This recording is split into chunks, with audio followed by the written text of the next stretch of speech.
A 74-year-old Florida man tried to steal a fire truck. A Florida woman in handcuffs somehow opened fire on deputies during her ride to jail. A Florida man drove his electric vehicle into a restaurant to charge it. And a Florida woman allegedly had syringes and drugs inside her person. These are the weird stories on Weird AF News today, Friday. And that's why they're all from Florida, because on Friday we only do weird news from Florida. It's Florida Friday on Weird AF News. A 74-year-old Florida man fought firefighters with a shotgun and tried to steal their fire truck. Florida, in case you don't know, is sort of like Grand Theft Auto, but in real life on real roads.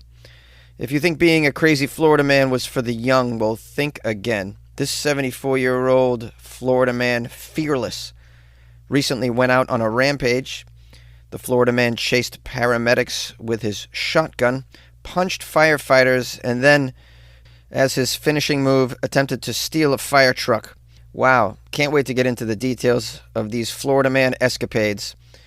The police officers shared that a 74-year-old Ridge Manor man needed assistance, and they were dispatched to what was initially a medical call around 10:30 a.m. in the morning. Paramedics arrived to administer aid to a 70-year-old Florida man who fell but couldn't get up due to being extremely intoxicated. While they were trying to assist the Florida man in a medical capacity, he became irritated and combative. How dare you resuscitate me? Don't insult me with your medical services. I may be 74 years old, but I'm 74 in Florida man years, meaning I can still pound an entire bottle of Jack Daniels and wrestle a baby gator. All right, now after the paramedics tried to help the combative Florida man, it says here he popped up off the ground and grabbed a shotgun. He grabbed a shotgun from where? Are there just shotguns growing in Florida? Oh, I love it when the shotgun trees bloom this time of year. Anyways, it just says he popped up and grabbed a shotgun. He then chased the paramedics out of his home. Oh, that makes sense. It's in a home. I don't know how I missed that detail. Yeah, Florida man got shotguns in the home, got AR-15s in the home, got guns all over the home, I imagine. And their person. Florida man got guns on their person. All right, now here's where the story gets a little crazy. Not that it isn't crazy already. The Florida man ran out of the home with his shotgun and hit firefighters as he ran to a fire truck and just climbed inside. Just ran. I didn't even know you could do that. You can run out and just jump into a fire truck. It also says that there was a first responder still in the fire truck in the passenger seat as the old man got behind the wheel of the fire truck, started it, and attempted to drive away. I'm just here for my free fire truck, right? I heard when you reach 74 years old, they just give you a free fire truck. Florida man has to put out fires in his own life, and they're as big as a house, so you need a fire truck. The police officers pulled up as the fire truck was pulling out, and they intervened. Deputies climbed onto the moving fire truck and pulled the man out. What a scene this is. I know I always say that it's just got to be a terrible thing to be living in Florida, but you get a front row seat to all these shenanigans. It's pretty exciting. So they pulled Grandpa out of the fire truck, but he wasn't ready to give up. It says here he punched an officer in the face and then attacked another firefighter before being finally placed in custody. Man, can we get a toxicology report? I want to know what kind of chemicals Grandpa's on here. He has the energy of a 25-year-old. I don't even have this amount of energy to do what he's doing. Popping up as he did in the beginning and then pulling a gun on paramedics, jumping onto a fire truck, punching a cop, swinging at a firefighter. I mean, this guy has got the energy of a young man. It's called meth, Jonesy. Oh, it's meth. Oh, I didn't. Yeah, it doesn't say in the article that it was meth. Grandpas are on meth as well in Florida. I didn't know that. All right, it says here that the Florida man was taken to the hospital for a medical evaluation. His current condition is unknown, but once he's cleared, he will be charged with multiple aggravated assault charges on first responders, battery on law enforcement, and armed burglary of a vehicle. The whole stealing of a fire truck is a bizarre tactic to me because that's a difficult getaway vehicle when you're trying to run from the police. I don't know about you, but I'm not prepared to operate a fire truck. I'm not trained for that. You got this whole back ass thing that you gotta swing around. That it's got a long, long ass. The extended backside that I believe requires a separate steering wheel to steer that part. There's like you have to coordinate the extended booty. It's just not practical as a getaway vehicle. I would steal an ambulance before I stole a fire truck, but that's just me. This is a Florida man, so this is a totally separate case. I mean, if you're a Florida man and you're into crime, it seems to me that everything is on the menu for you. A Florida woman in handcuffs opened fire on a deputy during the ride to jail.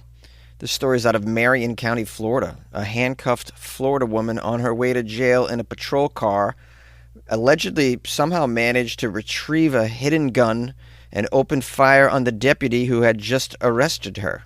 Oh, sheesh, what a disaster this is. Man, if only there was some way to make sure a handcuffed person that you just arrested isn't armed. What could that be? I don't know.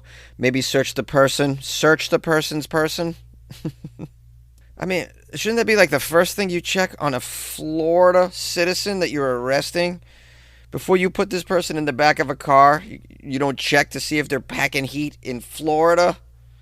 You don't just assume that every citizen is concealed carrying? They make it so easy in Florida to do these things. Fast food employees in Florida are carrying. We know that. They're shooting at customers. Never mind someone that you just picked up on a crime. You're not going to check them, check their person, see if she's got a gun in her special hoo-ha pocket, the devil's tunnel. What, you're just going to trust a Florida woman? You're not going to just maybe, I don't know, see if she's got a Punani pistol or a Tech 9 in her taco?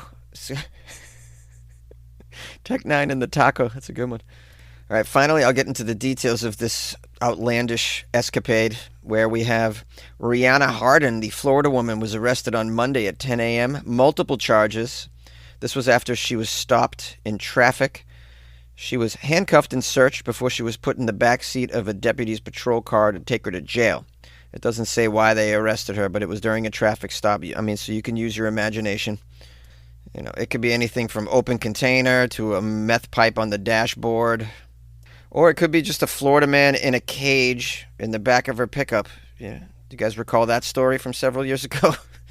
Okay, on the way to the jail, it says, while traveling on the highway, Florida woman Harden, who was still handcuffed, somehow managed to retrieve a concealed firearm from inside her pants, they believe, and opened fire at the deputy's head. Right at the head. The patrol vehicle then crashed into a utility pole, and the deputy got out of the vehicle, returned fire, and sought cover. Wow, she missed his head? That's a miracle right there. How did she miss at such close range? This deputy is very, very fortunate to not get his head taken off by her pumpkin pie pea shooter. He did suffer a graze near his right eye, and it says the Florida woman sustained injuries to her shoulder and her hip. Harden, who has a lengthy criminal history, no way, what a surprise, was initially accused of possession of methamphetamine, possession of marijuana, possession of drug paraphernalia, providing false identification to law enforcement, and knowingly driving while license suspended after the traffic stop. How did you not search her for a gun? She has a lengthy criminal history. Never mind all the other stuff that you had at the traffic stop you could put on her. Wow, not very bright. I mean, we can't really blame them, right? Hairdressers have more training hours in their profession than cops in the U.S. have in their own. So we're not dealing with geniuses here or well-trained individuals. Sadly, it says here the Florida woman is now facing additional charges. Yeah, like trying to kill a police officer with your hoo-ha blaster. No worries, guys. She'll be out in a week because it's Florida. This episode is brought to you by Amazon's Blink Video Doorbell. Get more at your door with the easy-to-install Blink Video Doorbell. Get more connections. Hey, I'm here for our first date. More deliveries. Hi, I have tacos for two. Oh, thanks. We'll be right down. And more memories. Babe, come down. I have a surprise. All new Blink Video Doorbell with 2-year battery, head-to-toe HD view, and simple setup. Shop now at Amazon.com/Blink for just $69.99. A Florida man drove into a restaurant so that he could charge his electric vehicle at the bar. A Florida man, Florida man is accused of driving his electric car through a popular Palm Beach County restaurant to charge his car at the bar. That would sound amazing in a Boston accent. He was trying to charge his car at the bar. What kind of car? I don't know. It's probably a Tesla. This sounds like the behavior of a guy who drives a Tesla. It says here that according to the Martin County Sheriff's Office, Evan Scott Boble, age 23, the Florida man, drove his vehicle through the very popular Harry and the Natives restaurant. You know Harry and the Natives. They got karaoke night every Tuesday, crack pipe Wednesdays, and naked line dancing every Friday. It says here the Florida man drove his vehicle through the popular bar/restaurant in the middle of the night and then proceeded to move tables aside in order to try to get to the charger that was located by the bar. This is a special kind of Florida man here. This guy. Imagine your brain worked that way. Like, oh, I need to charge my car. How about I drive through a restaurant? There must be an outlet in there somewhere. Now, surveillance footage from inside the restaurant captured the suspect maneuvering his vehicle through the dining area, moving tables aside, and attempting to plug his car into an outlet adjacent to the bar. Reports indicate he even unplugged one of the kitchen's refrigerators to make way for his unauthorized power grab. How dare you unplug one of those refrigerators? You're going to let the brisket melt. It says here, while the Florida man Boble reportedly managed to plug in his charger, he never successfully charged his vehicle, nor did he make a clean getaway. He eventually drove away, leaving the restaurant, but not before leaving behind his serialized Tesla Charger, a piece of evidence that, combined with the restaurant's comprehensive surveillance footage, quickly led detectives to identify him immediately. Well, at least the Florida man left a nice tip for the for the investigators. He left. How do you leave your charger? He must have been so wasted. This dude must have been so wasted. And of course, just as I suspected, a Tesla driver. I mean, Tesla owners. Imagine this is a Florida man Tesla owner, so that's a different sort of entitled maniac. A Florida woman hid several syringes and a bag of drugs, quote, inside her person. We have a Florida woman named Jessica Reno. She was recently arrested after several syringes and fentanyl were found inside her person. Deep inside her person. Well, in Jessica's defense, I mean, it's pretty easy to forget that you have drug paraphernalia inside you when you're very high on Fenty. It says here Jessica Reno's 34 years old. This Florida woman stands accused of a myriad of crimes. Whoa, what a lovely and extravagant, exotic word right there. Myriad. She's been accused of a myriad of crimes, including smuggling a controlled substance and a possession of the fentanyl. The underlying incident, however, was not drug-related at all. In fact, far from it. It says Jessica was pulled over for a mismatched license plate, allegedly assigned to a Ford, but affixed to her Chevy pickup truck.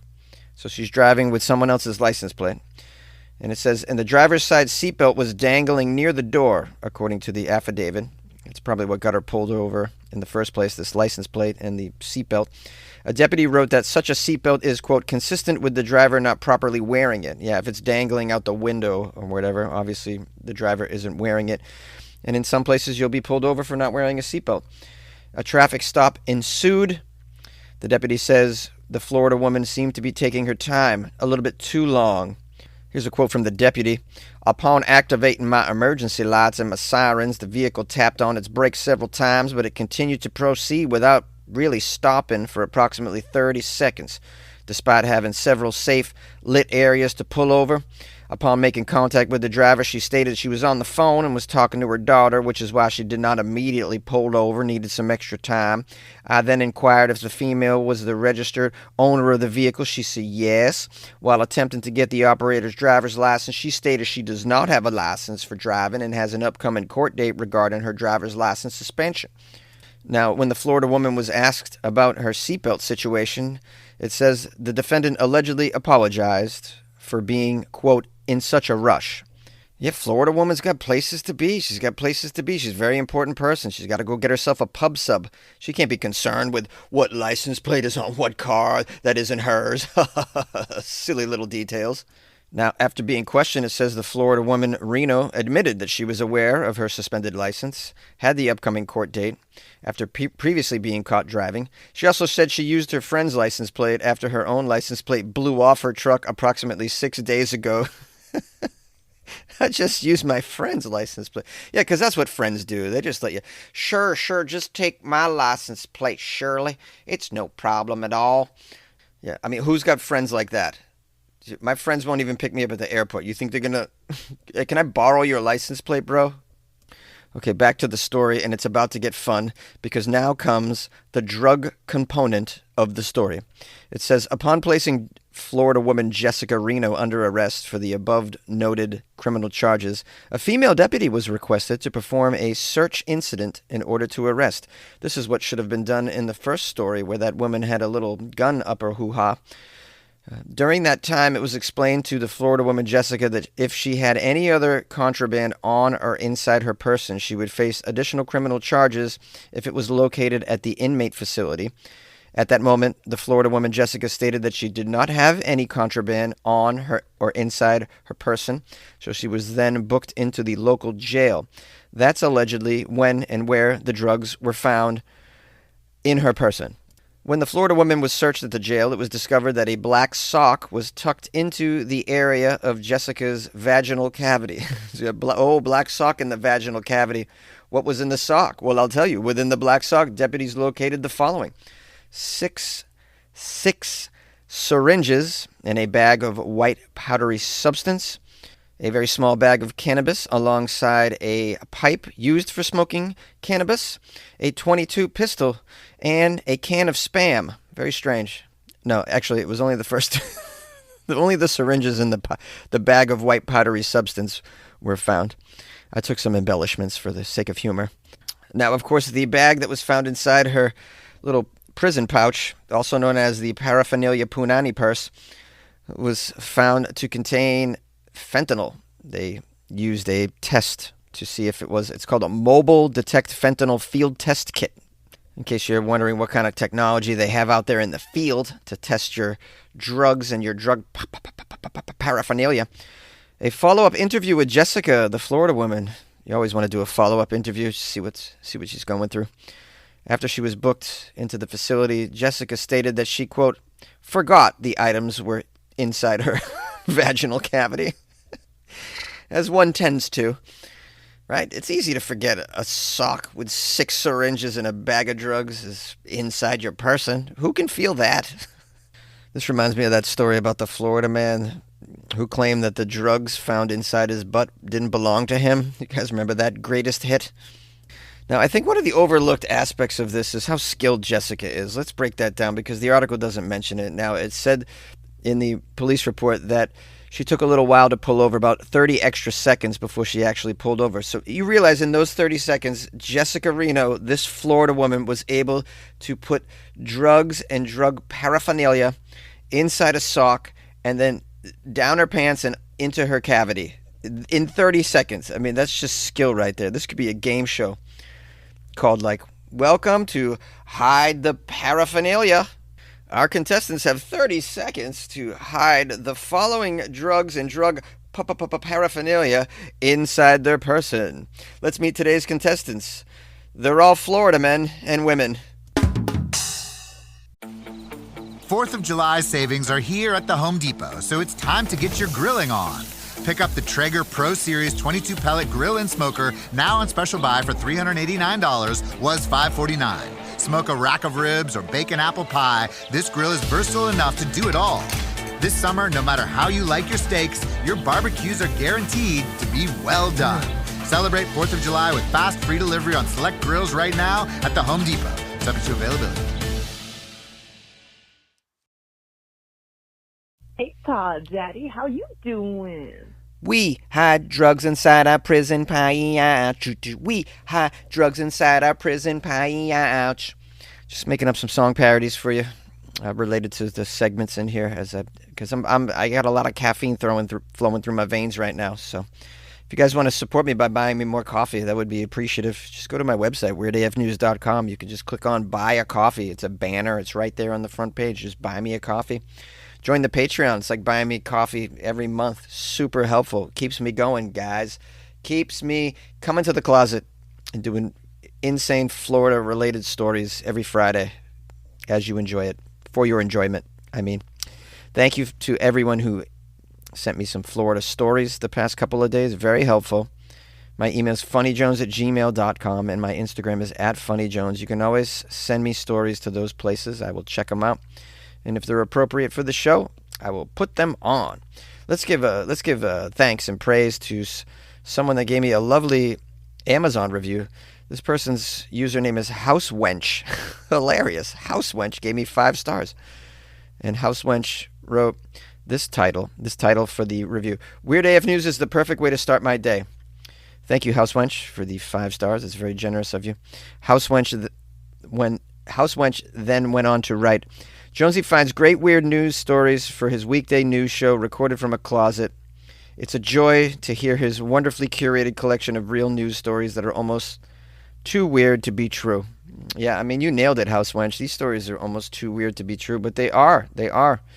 It's just the world seems to be getting crazier and crazier. So thankfully, we have this show here for that, giving a platform for the world as it's turning into real life bizarro land. Anyways, if you'd like to support me and you can't afford to buy me coffee, please consider writing a review, just like the great Housewench did on Amazon. You can also write me a review on other platforms as well, like Apple iTunes, Apple Podcasts. You just write it there. On Spotify, you could give me 5 stars. That only takes a second. You don't even have to write anything. Just click on the 5 stars. Yeah, I mean, I'll take 3 stars. That's fine. I'll take 2. I'm not picky. I'm appreciative. It's just the 1 stars that really get my goat. Excuse my language. All right, well, I hope you're having a lovely weekend, or you had one, or you're about to have one. I'm doing a show tonight in Lancaster, California. If you happen to be out there, just check my Instagram. All the information's there, @funnyjones. And I'll be doing other shows over the weekend. Just check my Instagram for that. Maybe I'm doing a show near you. How about that? Come and say hello. Let's do a shot at the bar. You're buying.